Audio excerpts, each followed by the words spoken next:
Oi pessoal, tudo bem?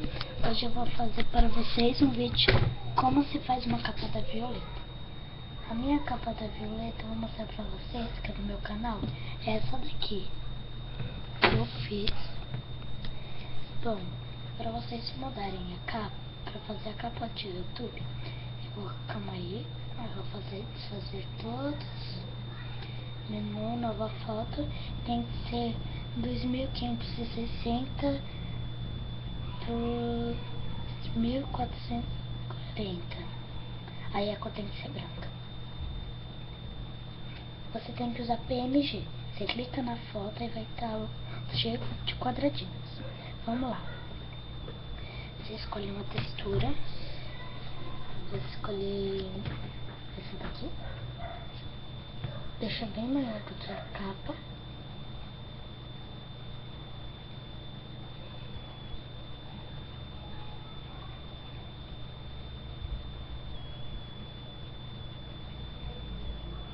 Deixa bem grande. Vai em foto mais objeto. Combine sua foto com o objeto. Aí vai combinar. Você vai pegar o PNG dela. Dela quem você quiser. Aqui ó, vai aparecer atrás do branco.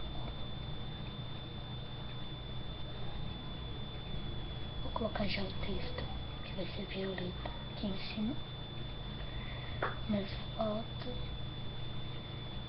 Eu vou colocar esse daqui de corujinha que eu acho uma graça.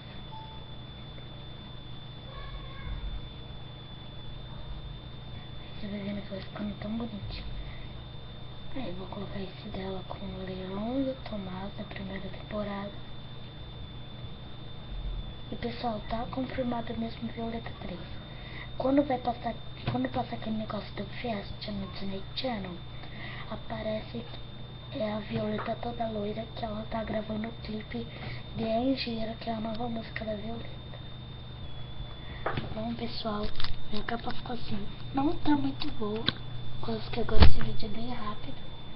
Mas eu espero que gostem. Antes eu vou colocar mais um PNG de corujinha também.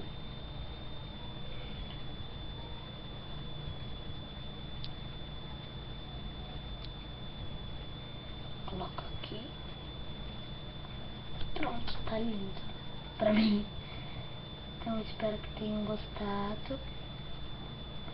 E até o próximo vídeo. Tchau! Ah, e sempre clique em salvar. Salvar como?